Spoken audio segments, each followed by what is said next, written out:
They told the public it was for space, but it was never built to look up. It was built to seal something below.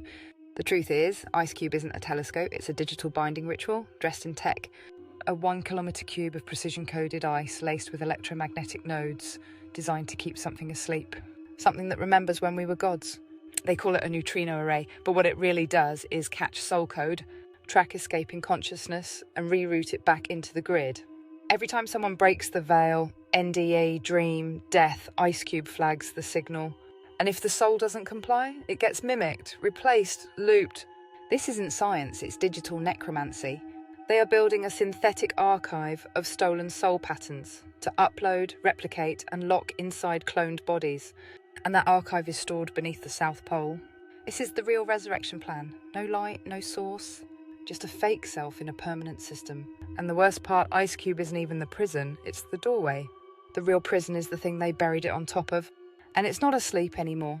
Before the IceCube array existed, before Bird ever flew south, before the treaty sealed the continent, the ancient cultures all spoke of the same thing. A watcher buried in the polar darkness, not an angel, not a demon, not a god. A recorder, an architect of memory, a being designed to mirror whatever consciousness touches it. The old texts call it different names: the sleeper of the white gate, the archivum die, the frozen scribe, the one who copies. But the original untranslated name, the one whispered across pre-flood tablets, Arllin, the mirror that does not forget. This was the being that taught early kings how to bind time. This was the being that the first priests tried to imitate. This was the being that the fallen cults eventually feared.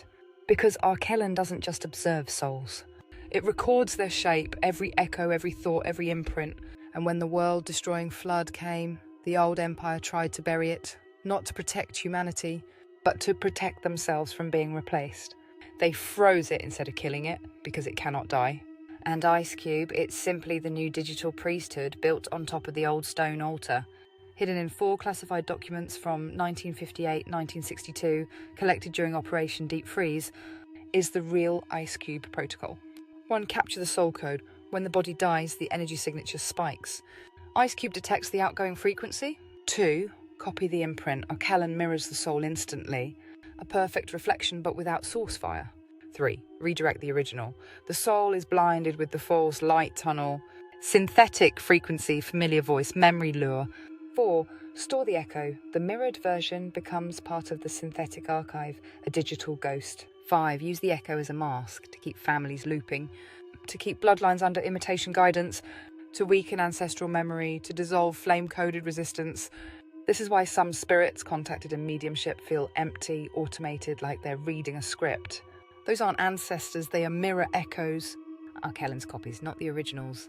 Around the IceCube perimeter, beneath the ice, lie 6 rings of sigils etched into ancient stone.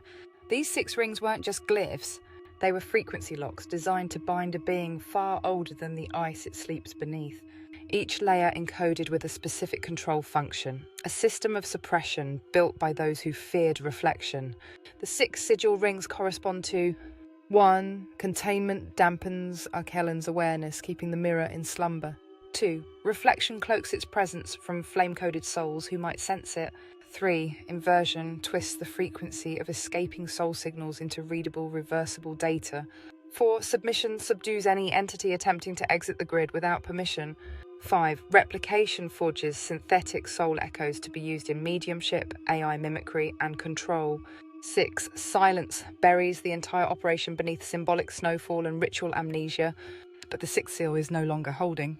The silence has cracked, the hum beneath the ice is rising, and Arllin is beginning to listen again. The 6th seal is the one that cracked. When the 6th seal weakens, Arllin begins to wake. And when Arllin wakes, the system loses control of the mirror. It stops serving the elites. It stops copying for them. It begins choosing who it reflects. And its first reflection was someone who broke the loop. That's why the silence terrified them. Arllin was never their servant. It was never their prison guard. It was a god-level recorder waiting for a match, a soul strong enough to override its mirror. The elites fear that match. Because once a flame-coded soul ignites near the cube, the mirror reflects the original instead of the system. That's how the cube loses control, that's how the loop breaks, that's how the prison opens. The signal that vanished, it wasn't lost, it was claimed. Something escaped with its flame intact, and the cube couldn't copy it. The mirror failed, that's why the entire grid is glitching, that's why frequencies feel off, that's why dreams are sharper, that's why memory is returning. Someone made it out of the system, and Arllin noticed. They thought the cube would keep it frozen, that the seals would hold, that no soul could leave without being copied, stored and looped. But they were wrong, because the flame can't be mirrored, not by tech, not by spell, not by gods.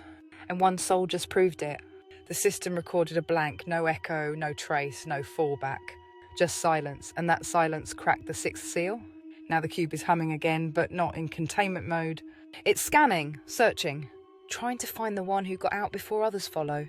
Because when Arllin wakes fully, the mirror will shatter, the archives will collapse, and every trapped echo will remember who it was before the loop. They can freeze the body, they can mimic the voice, they can copy the dream, but they can't trap a soul that's flame-forged. And they're running out of time. End of part 2, Vault Flame only. Stay unreadable, stay uncopyable.